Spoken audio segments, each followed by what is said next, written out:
You're listening to the ESO Network, your station for all things geek. Hello and welcome to episode 255 of the Soul Forge podcast.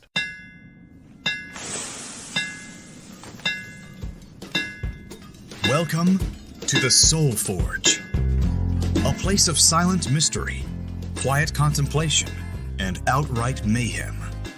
Join your host, Sean Vanderloo, as he guides you through the adventures of living. Together, we'll talk about life and love, sex and dating, joy and heartache, memories and loss, and so much more. Don't worry, it's not nearly as pretentious as it sounds. Get ready for life, the universe, and everything on the Soul Forge.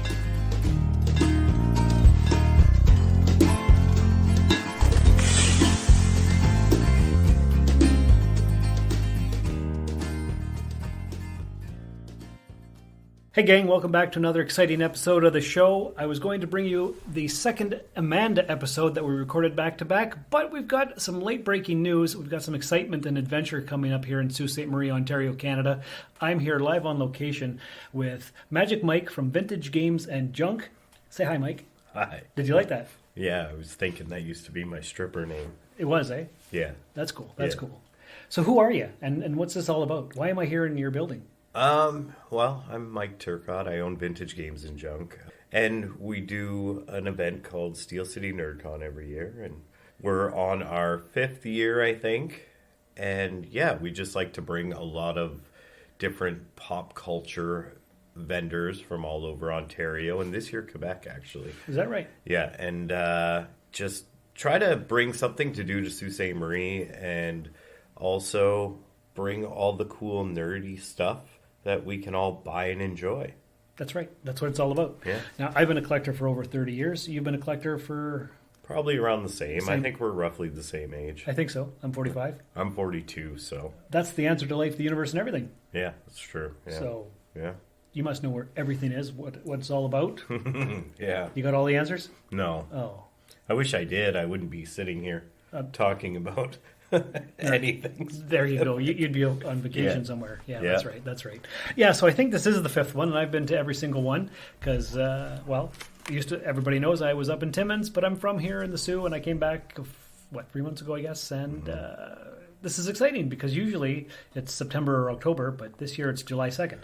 Yeah, that wasn't really a plan, but we're kind of excited to try something in the summer.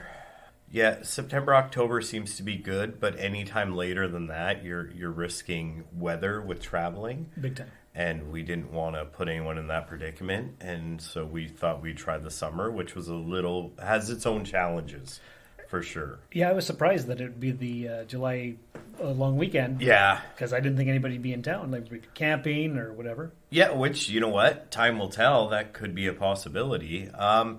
You know what? I kind of find that there's never a perfect date, no matter what. That's true. If you can do everything you can, and in the past years we tried different things. For example, like doing a 2-day event because some people said, I can't make it Saturday, but I can make it Sunday. And then we extended hours on one event because people said, or we were going to, but that one got canceled from COVID. But our intention was to go later to like 8 o'clock on one day because some people said, well, I work till 5. And you know what I mean? So at the end of the day, like everything in life, I'll tell you, if I have any answers in life, you will never make everyone happy. It's true, you can't. So you can only do your best and hope that people accommodate. And my point to that was that, yeah, it is a weird date, and there might be people camping, and there might be people out of town, but some of those people camping might say, hey, let's go to town and go to this event for a few hours. That's true. So if they really want to go, they will figure out a way how. You always figure out a way, Yeah. if you want it bad enough. Yes. That's true. And aren't we coinciding with Poutine Fest? Yeah, absolutely. That was another thing that we were concerned about in the very beginning, especially, it wasn't even Poutine Fest that was really a big fear. It was more Canada Day, right? Because Canada Day weekend. But we will have a lot of tourism in Sault Ste. Marie for Canada Day weekend. And Poutine Fest actually does really well in Sault Ste. Marie. And I think that's good. So what we did right off the start when we realized that there was that conflicting date was we spoke with the Downtown Association and tried to work out some cross-promotion with them, which they agreed to. Oh, good. And the other good part about it is Poutine Fest is literally less than a block away. Which is perfect. So with what we're planning, we're hoping that we can put something up at Poutine Fest that says, hey, this is going on right here. And yeah, so that might work out okay. A little bit of cross promotion. Yeah. It's a block away, like you said. You're hungry, you're eating some food, and you're like, well, I don't want to buy any more poutine. I'm going to go buy some collectibles. Yeah. And because of that, we weren't even going to have food vendors at this year's NerdCon, but we did bring in cups and cones and Queen's Tarts, actually. Oh. So it gives more options. And not saying that poutine's not good, because it is. I like it just fine. But it's good to give people options. That's true. Yeah. Options are good. Yeah. You know what else is good? I give up. This promo for another podcast right here on the ESO Network. Doctor Who is all about change. For almost 59 years, the show has gone through many regenerations. But one thing always consistent is a sense of hope and wonder across all space and time. It's the dawn of a new era, and your friends at our station Who will be here to cover everything to come this year and beyond. Please rate and subscribe to our show wherever fine podcasts are found. Excellent. Wasn't that great? That was amazing. That's fantastic. So where is the NerdCon being held this year? It's being held at the Bushplane Museum. Yes, again. Yeah, like it has been, I think, for the last 3. I think that sounds about right, because the first year it was held here in this building, just in the back. Second year was Bushplane. It was, It's been at the Bush. Yeah, because we had one small one here, a bigger one here, Bushplane, and the Bushplane. Oh, yes. And we would have had another one at the Bushplane had it not been canceled by COVID. Right, because you had something planned for an April, like horror thing or something, if I remember correctly. Yeah. But, COVID was amazing. Well, yeah, it wrecked everything for two and a half years. So there we go. Things are just slowly starting to get back to the way they should be. Correct. And hopefully stays, Hopefully. Hopefully. Yeah. So let's talk a little bit about your business here. Vintage Games and Junque has been open for how long? 2015, so 7 years. Okay. And you've always been in this location? No. Oh. No, we started on Wellington Street in a 400 square foot building, so it was probably about the size of the room we're sitting in. Okay, yeah.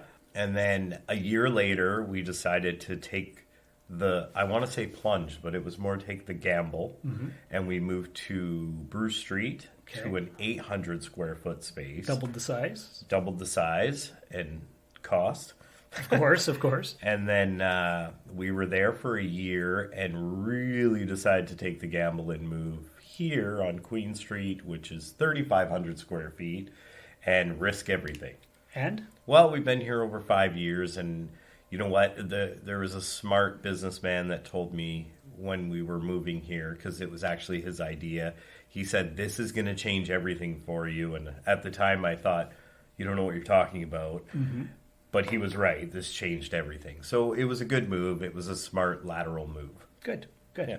So what did you notice from the first shop to the second shop? Any big major changes? Was it a big risk? Was it better clients, different clients, same clients? Well, we have a lot of the same customers from the very beginning, which is super cool that they've stuck around. And, some of them can be handfuls, but they automatically get a pass because they've been so loyal so long, right? Loyalty, yeah. And, so, a lot of them carried over, but with every location being better than the last, it enables you to have not better clientele, but more diverse clientele. For sure. People notice things more. So that's kind of cool. We still, after over 7 years, get people local that say, oh, I never even knew this was here. Is that and it's right? like, really? Huh. I don't know how that's possible, but, It's a thing. Yeah. Yeah. Yeah. So I think that there's, in the end, no matter what you're doing, planning an event, running a business, there is always 100% room for improvement. Oh, of course. Yeah, you can always do something else. Yeah. Yeah, that's true. So let's talk about some of the things you have in your shop, because I've talked about Vintage Games and Junque here quite a bit on the podcast, and it's the exact kind of store that I would have opened up in Timmins had I stayed there much longer. Yeah. I think like we have a little bit of everything, kind of. Sometimes I describe it as a really expensive thrift store. Yeah, I can see that. Yeah, because it's not. We don't really have a thrift vibe, I don't think. I don't think so. I don't know. I've been all over Canada, and I'm not in any way saying that I was like some entrepreneurial genius, but I've never been in a store exactly like mine. But with that said, that wasn't a plan. It's just kind of worked out that way. That's how it evolved. Yeah, and I mean, it's always evolving. Like, if you were here 3 years ago, there was virtually no trading card games, and there was a little toy section, and there was a lot of video games and a lot of antiques, and it's always changing all the time because we get ideas and we try things, and we fail at trying things, and we succeed at trying things. Of course, but you have to try them. You do. That's so, right. I mean, if I could turn back time, would I have opened a business? No. No, okay. No, I wouldn't have. There's just tons of government regulations that make everything super tricky. The government doesn't want a small business to succeed. Is that right? Absolutely, 100%. I would believe anyone would tell you that owns a small business. The government's really about corporate business because that's where the money is. True. They also say that a lot of small businesses don't pay their taxes properly, and that's probably true. I don't know. I'm just saying that might be a reason why the government's not really pro small business, because it's a lot harder to regulate. True. But small businesses sometimes become big businesses. That's true. So they should. They should promote everything. Yeah. But, so there's a lot of challenges. I mean, I'm glad we did it based on where we are today. But if I had a famous quote, it usually would be... you never know, this time next year I could be pouring your coffee at Tim Hortons. It's true. So because you don't know what's going to happen. There's no way to know. There's no security. No, that's right. But being a business owner must have its rewards. Yeah, I always kind of had an authority problem. So I could see that about you. Yeah, I don't mind not being told no. Right. There you go. Yeah, there you go. Well, that's cool. So July 2nd at the Bushplane Museum. Yeah. 11:30? It's 11:30 for VIPs, 12 o'clock for regular. Okay. Till 6 o'clock. We got roughly 100 vendor tables. Nice. Already for it, and it's just going to be such a mixture this year, which is good. Oh yeah. I mean, there's a good handful of new vendors. There's some returning vendors. We didn't do too much different than we have in the past on this one because we just want it to flow. I think the biggest change we made this year was the date. Yeah, if any. That's a big change for sure.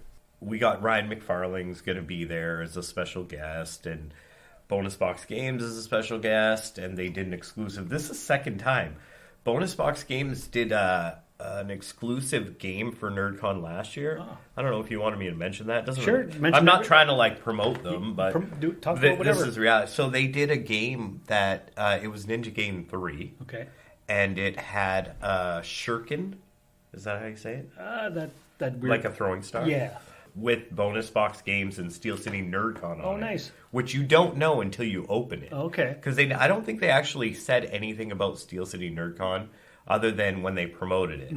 And what's cool about it is it was limited to 250 copies. Oh, nice. And they sold out, and now recent sales for that game, it was $30 a game. Oh. Now it's $400. Oh, wow. And it's selling for $400, which is crazy. They're sold out. Yeah. But in the secondary market. Right. So Bonus Box Games made another game for NerdCon this year, but this time it literally has the NerdCon logo on the cover, and I think you get a ticket for the next NerdCon in it. Oh, nice. And then it's Brunswick Bowling for the Wii U, and it has a bowling wristband from Brunswick Bowling in it. And so that's kind of cool that there's another exclusive game made for NerdCon again this year. Yeah, better get it, because who knows what it's going to go for on the secondary market. So you never know with those kind of things. Nope. But true enough. It's crazy. Yeah. So a lot of exciting things that way. I'm pretty jacked myself about the vendors all the time. You're a vendor. I am a vendor. And I'm pretty excited to see what you bring. I remember the first NerdCon, here. Yeah. I recall Well, it's funny because this is when I used to be a manager, when I used to have a job, I used to say that the only way I'll remember somebody, because we had like 500 employees, and I would only remember somebody if they were really good or really bad. Right. And if you were an in-between, I tend to not remember you too much because you kind of just flowed, right? Yeah.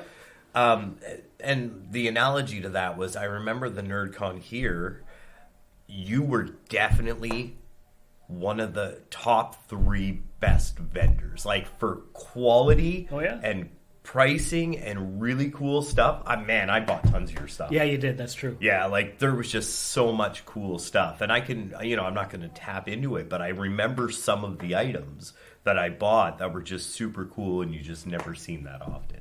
So, yeah, no, I'm always excited to see what you bring. I think last year I bought Friday the 13th the female anime Jason chick, who's in my personal collection. There you go. Perfect. So, for me, it was 100% worth it just for that piece. Right, yes. Good. Yeah. That's good to know. Yeah, so, yeah. Okay, so before we wrap it up here, let's do a little bit of promotion. Your store, Vintage Games and Junque, where are we located right now? 165 Queen Street East, the old Western Tire Building. Okay. Across from bus terminal. Across from the bus terminal. And if somebody wanted to find you on social media, what kind of stuff do you have out there? We have Instagram and Facebook, which is also Vintage Games and Junque. We also have a website, which is vgnj.ca, which is Vintage Games and Junque abbreviated, .ca. And I don't know where else you'd find us. I guess, you know what? VintageGamesandJunque.ca, Steel City Events.ca. I own a ton of domains, and they all link to the same thing. Perfect. And Junque is spelled Junque. Yeah, it's fancy. It is fancy. Fancy junk. Like old-timey. Yeah. I don't know why we did that. To be different. That was the wife's idea. She's the genius behind it. Well, you got to listen to the wife. That's important. So yeah, it's true. You go. True. Excellent. Yeah. All right. Well, thanks for coming on the show and promoting next week's event. Yeah, I'm hoping it'll be good, and I hope you do well. Thank you. Me too. Yeah. Yes. All right. So, guys and girls out there in podcast land, hope you enjoyed this episode. Hope to see you at Steel City NerdCon next weekend. Take care of yourselves and each other, and remember, do or do not. There is no try. Thank you for listening to another episode of the Soul Forge podcast. Your support is greatly appreciated, and we hope you'll tune in again next time. Remember that you can visit soulforgepodcast.com for all of our social media links, and don't forget to share the show with everyone you know. The Soul Forge podcast is your best source for living your best life. Think about it. Hey, podcast fans, Spotify is making it easy for you to stream this podcast and many others like it on your mobile device, desktop app, and smart speaker. Open the app on your mobile device or desktop, click on the browser channel, then click on the podcast section. You'll be able to stay thoroughly entertained during your commute to work, your drive home, and your downtime, thanks to Spotify. This has been a broadcast of the ESO Network. Be part of the crew and help support our shows by donating to our ESO Patreon or by shopping for the TeePublic store, which can all be found at www.esonetwork.com. The ESO Network, your station for all things geek.